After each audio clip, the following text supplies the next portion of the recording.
Reports are Raiders want to look into signing DeAndre Hopkins, and I think we need to talk about it. So a report came out on the Pat McAfee show that Pac-Man Jones reported that there were 5 teams interested in signing DeAndre Hopkins, or trading for him, I should say, and the Raiders were one of them. And, it just really intrigued me, and I thought, could this be something the Raiders would really do? And while I don't know the definitive answer to that, it's definitely something I want to, explore and talk about. So, when it comes to DeAndre Hopkins, we know for sure he is a top flight receiver. He's definitely A plus, top 10 type of receiver. There's no question about that.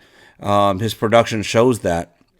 But, I think he's owed $53 million over the next 2 years, which is a lot of money. And he has a pretty large cap hit. So, for the Raiders to take this on, I don't know that it would make a lot of sense. It would be a little bit of a head scratcher to me. Now, of course, look, it would be a sexy pickup. You pair him with Adams and Josh Jacobs in the backfield and Jacoby Myers and Hunter Renfrow. Although I don't think you could bring Hopkins in and keep Renfrow.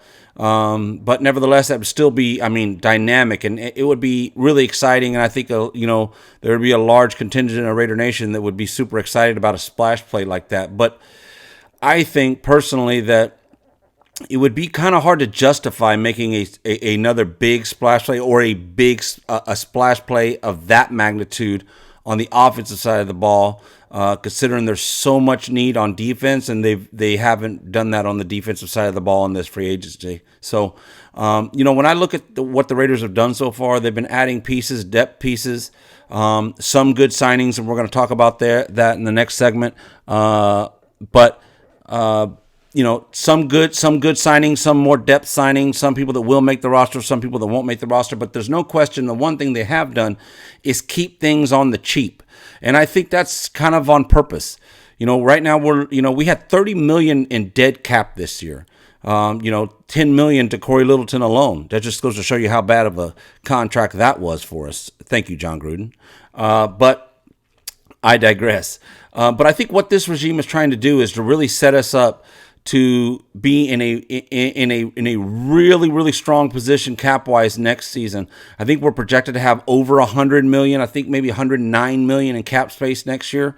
So, they don't want to start, Hopkins comes in, let's say, and because they can't really absorb the cap, I think we only have like 9 or 10 million, maybe 11 million left on the cap right now. So obviously not enough to absorb what his hit is this year. So, Hopkins has already indicated that he would be willing to restructure his deal. But all that's going to do is just push money forward and go against the cap next year. And I just don't think this regime wants to do that. And I think that's smart. Would I love to have DeAndre Hopkins? Sure. Who wouldn't, right? Well, except for the Arizona Cardinals. Obviously, it doesn't seem like they want to have him, but at least not anymore. And I think this is more about money than it is about anything else. The Cardinals, I think, understand that they're rebuilding and they got to get rid of some of these, contracts in order to free up some space for their own squad. So, would I love for Hopkins to be over here? Would I think that would take our offense maybe, to another level? Possibly, but you got to improve the defense. There's only so many balls that can go around, so I don't know that two alphas like Adams and Hopkins would work anyway. But I think from a financial aspect, I just don't think it makes a lot of sense for the Raiders to do it. Would I love it? Sure, but I don't think it's really the smart thing to do. But I think they have positioned themselves to where they've gone cheap this year. They're going to let the dead money fall off, and then they're going to move to next year as being the year that they're going to try to go make the moves.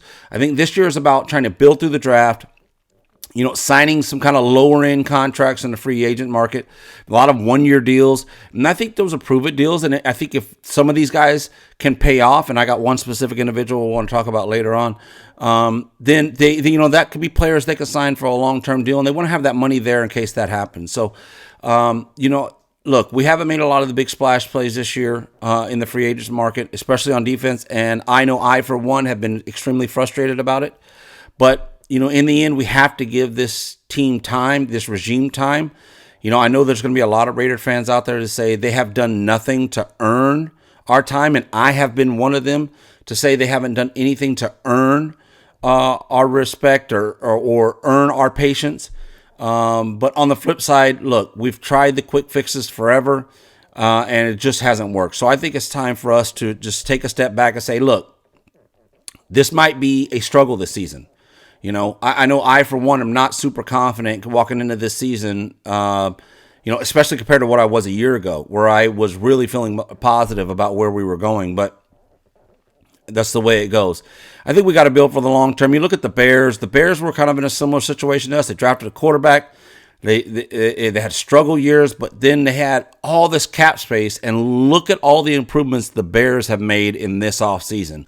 So this was their offseason to go all in and to try to really make the next step with their squad. So I think that, this is kind of the Raiders' plan. I think this is what they're going to do, and I think it's a good plan. I'm going to be the last person who's going to say I'm sold on at least Josh McDaniels. Ziegler, we'll see. But Josh McDaniels is the head coach. I think the jury is still out. It's definitely out from my perspective. But we'll see. He'll have another year. And as I heard another content creator, shout out to Wasted Talent. I love your show, bud.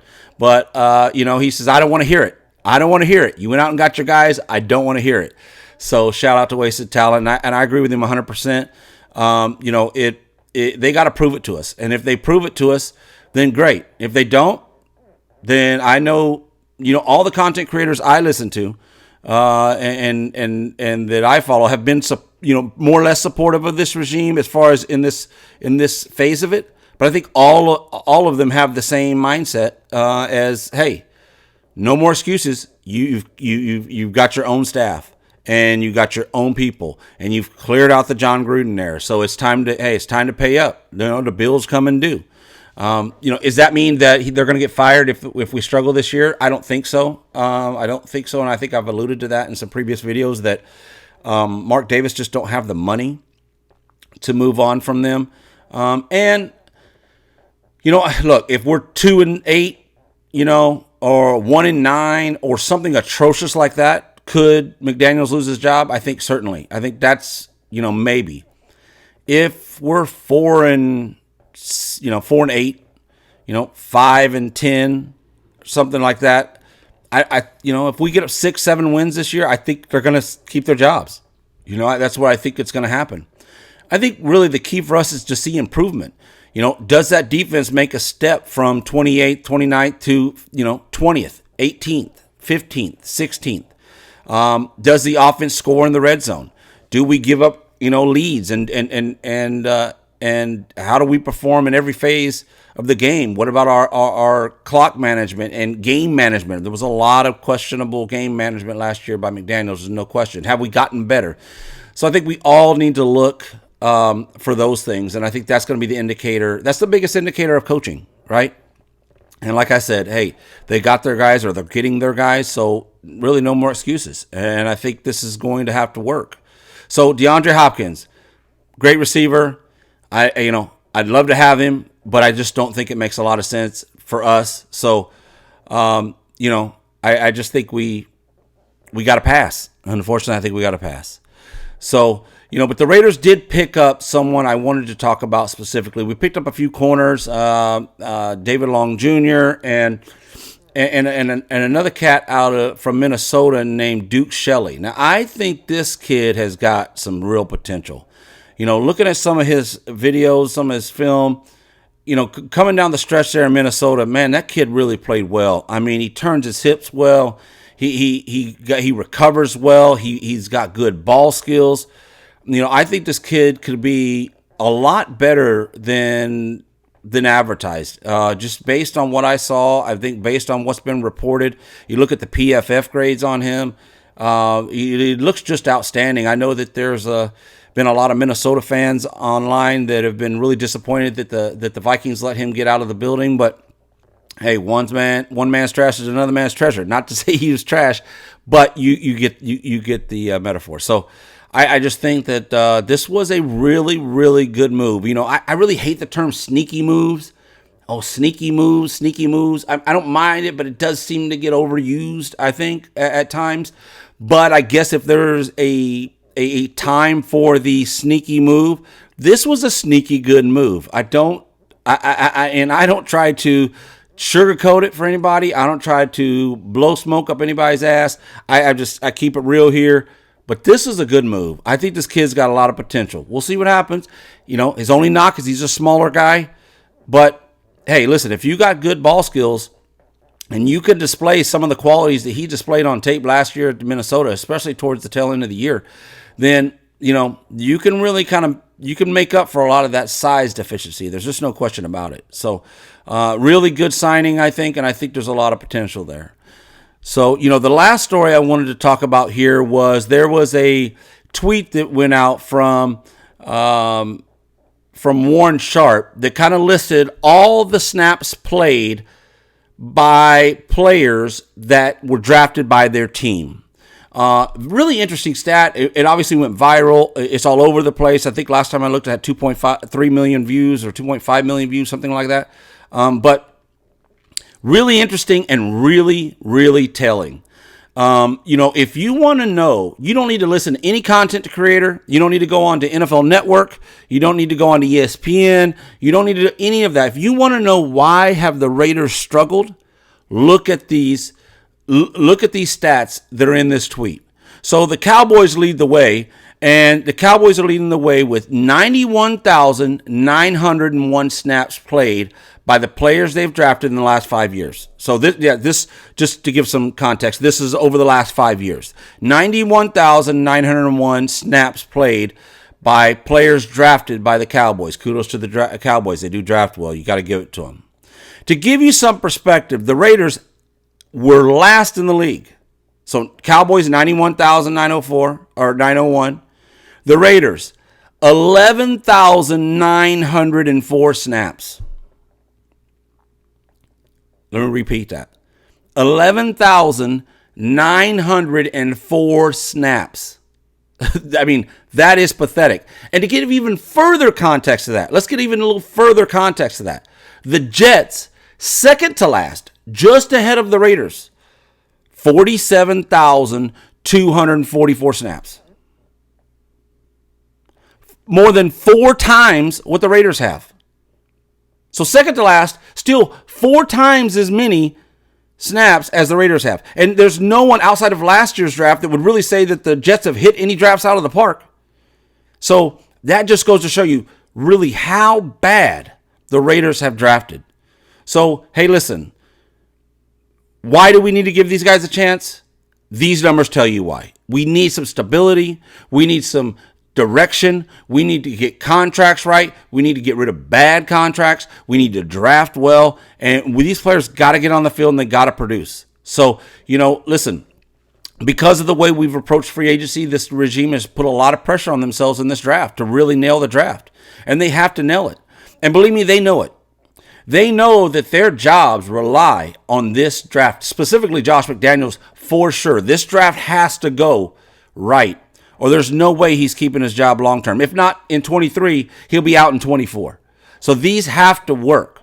And I'm going to keep an open mind. Now, if they reach and do some Garyon Conley type bullshit in the first round, or some Cleveland Farrell type bullshit at the 7th pick, hey, you know what we're going to do here? I could tell you I know what some of the other creators online for the Raiders are going to do. They're going to say the same thing. Everybody's going to hold these people accountable. But in the meantime, we have to give them the benefit of the doubt, and we have to give them a chance. So let's stay positive, nation. And I know it's hard. I know being a Raider fan is difficult. But we just have to push through. We have to push through, and we have to be positive. I mean, all we're going to do is just wallow in our own misery. That ain't going to help nobody. Damn sure ain't going to help you. And as a fan of a team, hey, we always talk about Raiders are a family, Raiders till we die. Got to give them a chance. Got to give them a chance, guys. That's the way it is. Got to give them a chance. So let me know what y'all think about it. Comment in the chat or whatever, and let me know what you guys think about the DeAndre Hopkins moves, about the Duke Shelly, about the the snaps played by draft picks. But listen, the Raiders are on the move. Right, wrong, or indifferent, they've made a lot of moves, the most moves in the offseason of any team. So it ain't like they're not doing something. They're at least doing something. So, I appreciate all you guys. I appreciate you stopping here, checking out the channel. As you guys know, we're just getting started. Like, subscribe, come see us next time. Appreciate you.